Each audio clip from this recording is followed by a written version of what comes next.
everyone, and welcome back to the Prim Stitch Along. We have moved right on to the 4 corner star blocks. These are going to be quick and fun and so easy. Welcome everyone. My name is Jennifer Long. I am the Machine Embroidery Manager at Riley Blake Designs, and we have been stitching along together for the last couple of months the Prim quilt. We have stitched through all of the beautiful blocks, and now we are moving on to some of the accent blocks around the quilt. There is in fact 4 blocks like this, and they're all stitched the same. So I'm just going to stitch star 1 hoop 13 with you, and I just want you to know that all the blocks star 2, star 3, and star 4 are all the same. They have different fill stitches and different designs and colors, but they are all done in the same way. So you can go ahead and apply what you learn here today to all 4 blocks and get those stitching out. So let's begin. Before we get too deep into this block, I do want to just remind you of a few things. You can go back and watch any of our past blocks. So we have stitched through all of the picture blocks on this quilt, on the Prim quilt together through the Prim Stitch Along, as well as we have done the getting set and ready. So if you haven't seen any of those videos or you want to go back and watch them, you can come on over to the Riley Blake Designs YouTube channel and come and see all of our past and future machine embroidery videos. I also want to remind you that we have a new Facebook group. It's called RBD M.E, Machine Embroidery, where you can come on in and share your progress for this and any other RBD and M.E machine embroidery projects you are working on. We'd love to cheer you on and support you. We also have a new social channel on Instagram called RBD and M.E. All right, let's get started. So just a reminder, if you don't know what these are in the top corner, we have all of the detailed instructions for those steps and what they are, and all the details of what you can do at the beginning of your PDF pattern you can find on your USB. Otherwise, you can make this block in 3 different sizes, stitchable areas of 6 by 10, 8 by 12, and 9 by 14. In addition to being this an adorable sawtooth star in a sawtooth star block that you can use on all the cornerstones for the Prim quilt, I'd love to know what other uses you might want to use this design for. It could be just great on so many other projects. All right, so let's get started. I'm doing the 6 by 10 stitchable area, and the first thing here to do is to hoop our stabilizer. Just as we've been doing before, we are hooping the same way. So I'm hooping a heavy tearaway stabilizer right on top of my hoop. And then I am taking a fused fabric PP and hooping that as well. I'm trying to get them nice and even and straight, not too far off, and not that I'm missing anything here. Important, I'm doing it right over top of a hard surface, and that way we have the hard surface to push against when we are hooping it. So once you have the fabric aligned how you like it, you do not need to stretch the fabric. You simply push your hoop in, or if you have a magnet hoop, you just simply clip that in together. And once it's in place exactly where you want it to be, you can just tighten it up. Good, and it is totally ready to go. You do not need to pull stabilizer or your fabric here. Next, we're just going to follow along. There's actually only 4 steps in this block, and they are all thread. How fun is that? So the first one is a fill stitch. It is the dark brown, and this brown sawtooth star, if you've been stitching with us, has been appearing in all kinds of blocks.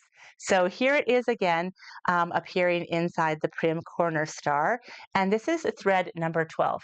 Now the only thing is here, we've talked about this before, and I'm just going to reiterate it again. If you need to match your bobbin to a darker thread, now is the time to do that. But otherwise, you can just go ahead, load up your prepared hoop into your machine, make sure you have the right size file on there, and we're going to stitch out step number 1. I actually already have the same color threaded, so I'm going to go right to it and begin.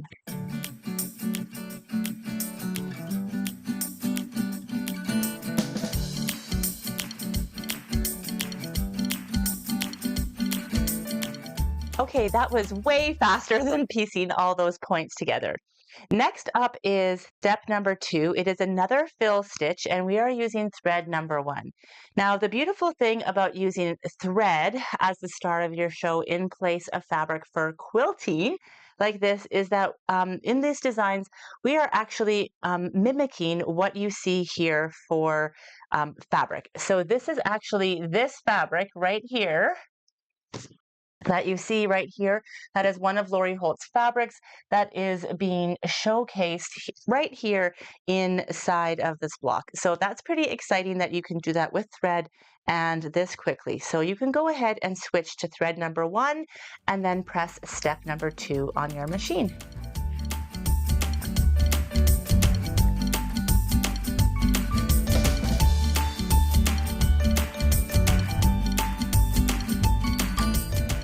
All right, look at that beautiful texture in the thread. It's light enough to be flexible, but there is a different fill happening over here and here. And I'm just going to pull the fabric in here again so you can see how it's really mimicking the fabric. Isn't that just so fun and beautiful? All right. Last thread change, wow, is that ever going by fast? Is step number 3, we are using thread number 18. So this is going to be the larger sawtooth points around this star. So we're doing a star and a star. And even though this isn't the last step of our hooping yet, this is the last color change. So let's change to thread number 18 on step number 3, and we will just watch which fabric, believe it's this one here, that it's mimicking and pulling everything together. All right, let's get started.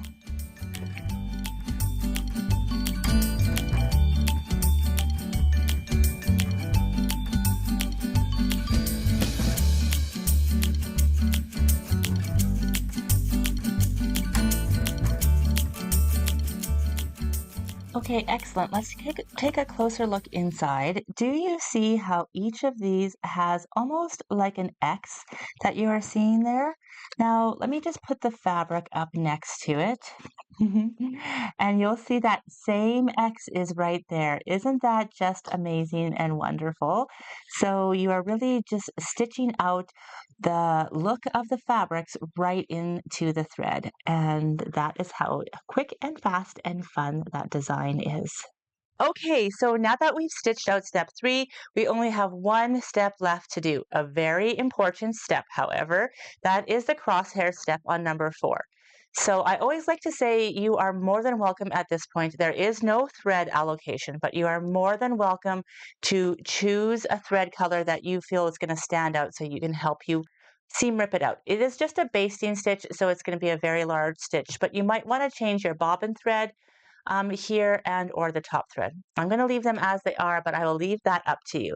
Then all you have to do is change your threads. If you prefer, press start and we'll get that crosshairs stitched out so we can begin the final steps of this block.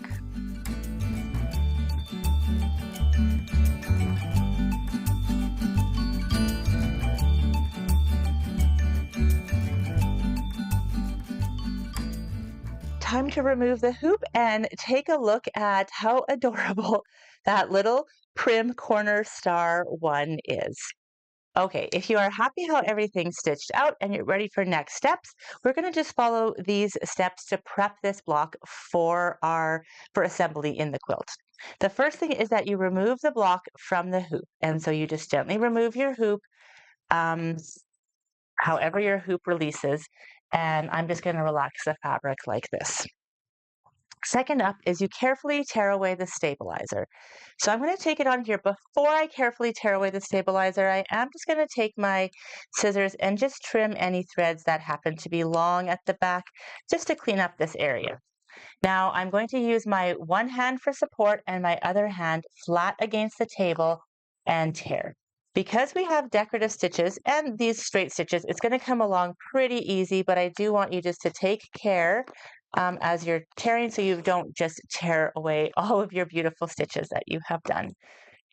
Did you notice how I rotate the block around as I go around, and I just continue through and rip it as I go? All right, excellent. So it looks like that. Now we also have some stabilizer in the center, and I don't want you to worry about it too much, but I also want you to feel like you can remove it with ease without destroying your design. That is going to give your design just a little bit more quilt-like feel. And I'm going to use for this job the Riley Blake Designs Bluebird Point Turner here. And it has just a blunt point at the tip. And I love it for this because you can just really get it in just like this, and it just pulls the paper away just like that. And then you can pull without putting your fingernails in there or really having to ruin any of your fabric or stitches. Now, I like to do it on a flat surface because that way I'm not pushing through my fabric at all. But you can use any other tools. Sometimes I like to use the quilty hemostats. That's more for like long areas, but I'm just going to get in here and get those last pieces pulled. Okay, so then from there, we're going to move on to pressing. Just going to move this out of the way. And step number 3 is we're going to place this block face down on, I have a pressing mat underneath, the Jill Lily pressing pad, and it's really light and soft, and it's great for keeping all of these embossing details that you have happening in your stitching. So let's just place that face down like this. You can warm up your iron, and when it's ready, I'm just going to take it and I'm just going to, no steam at all, just a nice warm iron, press and lower. You're not going to drag it across your design and stretch out anything. And you want to keep it face down just to preserve, like I said, the dimensions in your stitching here, and also just to relax the design and let it come out. Anywhere where the hoop was, you're going to want to press that out as well. And when you're satisfied with how it's been pressing, we can move on to the next. All right, I'm just going to clear off my space. Okay, the next step is one of my favorite steps because we get to use this crosshairs in the center to match and just really ensure that we have our block exactly how it needs to be trimmed. Now, this is really, really important because this block is a different size than you've been used to trimming. So let's go ahead and read here at the bottom, this trimming the machine embroidery block. The Prim Corner Star 1 block trim size, if you're doing the wall quilt, the 6x10 stitchable area, which I am, you're going to need a 4.5 by 4.5 trim it ruler, or just a 4.5 by 4.5 ruler. Then the lap quilt has 8.5 stitchable area, 5.5 by 5.5, and the throw quilt is 6 3/4 and 6 3/4. So here we go. This is what my 6.5 trim it ruler looks like, and it has those crosshairs right there and that seam allowance. But I was just looking through my stash, which I think I need to go and get myself a 4.5 one, and I don't have the trim it one, but I do have the cute cuts one, which will work just as well. So I'm going to take this as a 4.5 by 4.5 cute cuts ruler, but I would prefer a trim it ruler, but I'm going to use that one. And I know exactly where my crosshairs is because it's at 2.25. So I'm just going to line those up, that 2.25 line and the 2.25 line right there, just like that.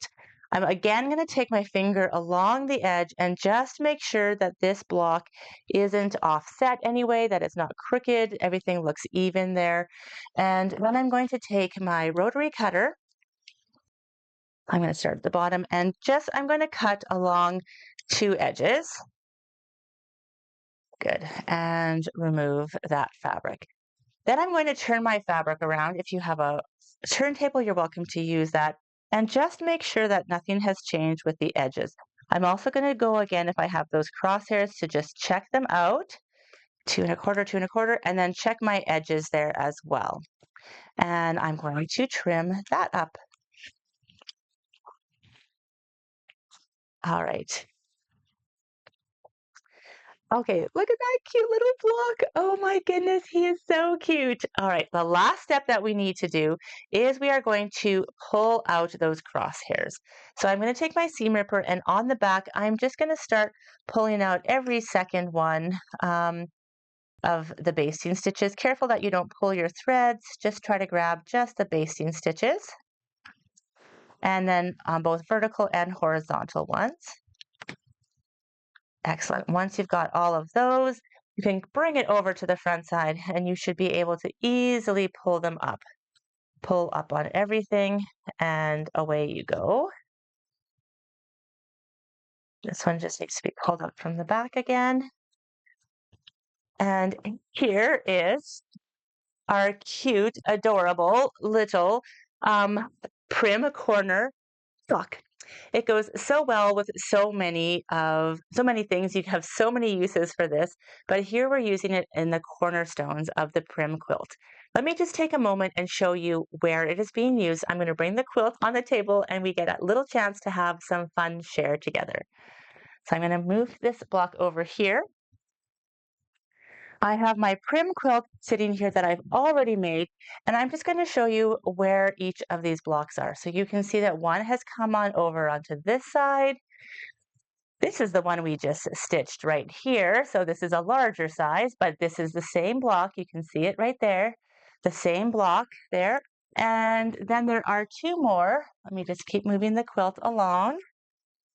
Right in the corners, the bottom cornerstone here and here. You'll notice that on every single one, they are slightly different in their fabric and, in their design and how they are working together. I'm going to see if I can get them all in a picture for you. Let's try it and have a lot of fun just seeing all of these 4 cornerstone blocks. Ah, look at that.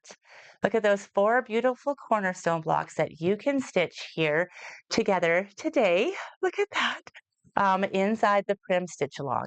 So I'm so excited to see what you are creating over at the RBD and M.E Facebook group. Thank you so much for being here today. And as always, we cannot wait to see what you create. Signing off, my name is Jennifer Long, Machine Embroidery Manager at Radley Blake Designs, and we'd love for you to come over and share your star corner blocks with us, one or all 4 or many of them over on social media and on the Facebook group. Thanks so much for joining me, and I'll see you here again next time to continue on our Prim Stitch Along.